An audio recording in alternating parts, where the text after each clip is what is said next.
नमस्कार दोस्तों, मेरा नाम है अजीत सिंह और पैसा बाजार में आप सभी का स्वागत है।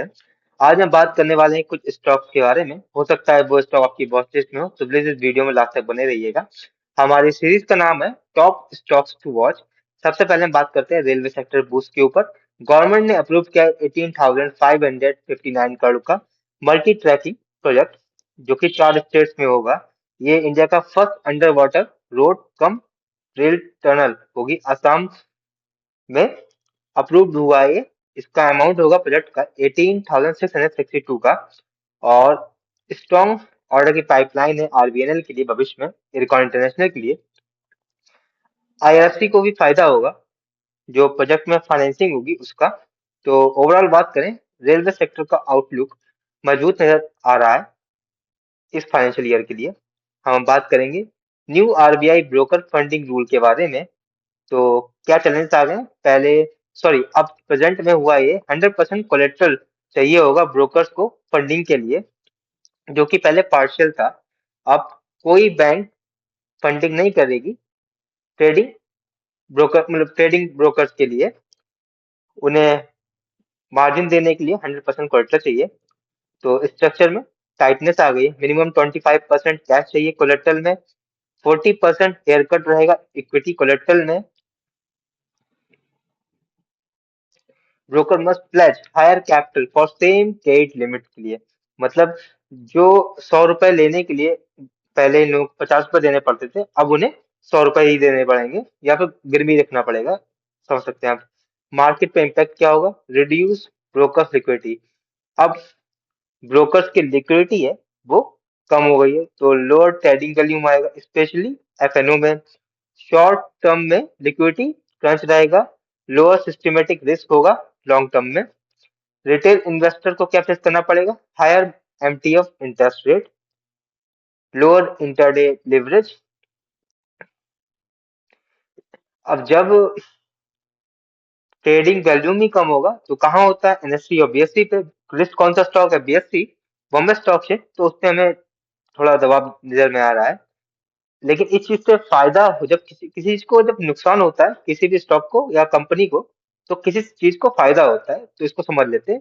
जो कैपिटल लाइट ब्रोकर्स हैं, एंजल वन, ग्रो, इन सबको इशू आएगा क्योंकि इनकी फंडिंग कॉस्ट बढ़ जाएगी। लेकिन कुछ लोग हैं जिन्हें फायदा होगा, बेनिफिशियरी स्टॉक होंगे। बैंक बैक्ड ब्रोकर जैसे ICICI direct, HDFC security, Kotak security, इन सबको फायदा होगा क्योंकि इनके पास लो कॉस्ट पेरेंट बैंक है लिक्विडिटी देने के लिए। और इनके पास इससे ये लोग को जो मार्केट शेयर भी गेन कर सकते हैं। अब हम बात करते हैं मन्नापूर्णा फाइनेंस की। तो स्टॉक ने अपना हाई लगाया था क्योंकि गोल्ड के प्राइस भी भाग रहे थे। लेकिन आरबीआई ने अप्रूव किया है ब्रेन कैन कैपिटल को एक्विजिशन कर सकते हैं 41%, 0.7% स्टेक। तो पॉजिटिव सेंटीमेंट है इसलिए। केफिन टेक्नोलॉजी की बात करें तो रेवेन्यू इनका है 371 crore. Year on year basis पर जंप आई है काफी अच्छी। पिछले साल था 290 करोड़ का। प्रॉफिट की बात करें 92 करोड़ का है।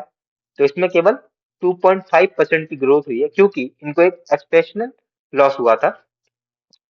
हुडको की बात करें, प्रॉफिट थोड़ा सा डाउन हुआ है 3% का। और मार्जिन पर थोड़ा सा प्रेशर है। कंपनी रेस कर रही है 1442 करोड़ के परपीचुअल डिवेंचर फंडिंग के लिए, जिससे कि कंपनी की लिक्विडिटी इंप्रूव होगी। डिक्सन टेक्नोलॉजी की बात करें, इन्होंने जॉइंट वेंचर किया लॉन्ग चेयर्स के साथ, डिक्सन इंफोकॉम प्राइवेट लिमिटेड, जिसमें होल्ड करती है 74% डिक्सन टेक्नोलॉजी, जो बूस्ट करना चाहते हैं इंडियन इलेक्ट्रॉनिक्स मैन्युफैक्चरिंग को और एक्सपोर्ट पोटेंशियल रखती है। इससे वो लोग ग्लोबल स्मार्टफोन प्रोडक्शन को शिफ्ट करेंगे इंडिया में। तो ये पॉजिटिव न्यूज है।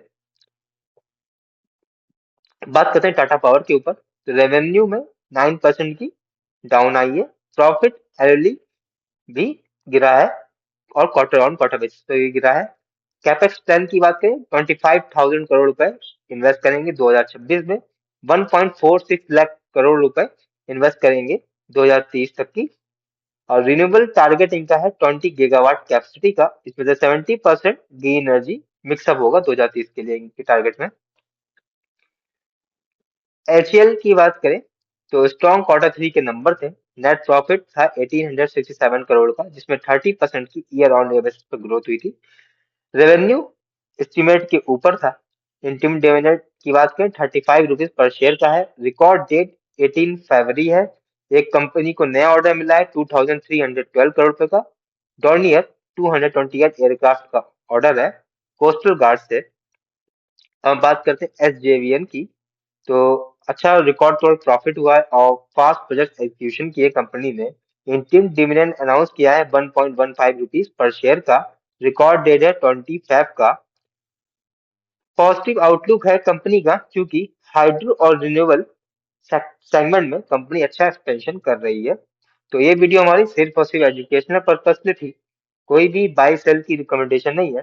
कोई भी निवेश करने से पहले अपने वित्त सलाहकार से बात करें। अगर वीडियो पसंद आया तो लाइक करें, शेयर करें, सब्सक्राइब करें। धन्यवाद।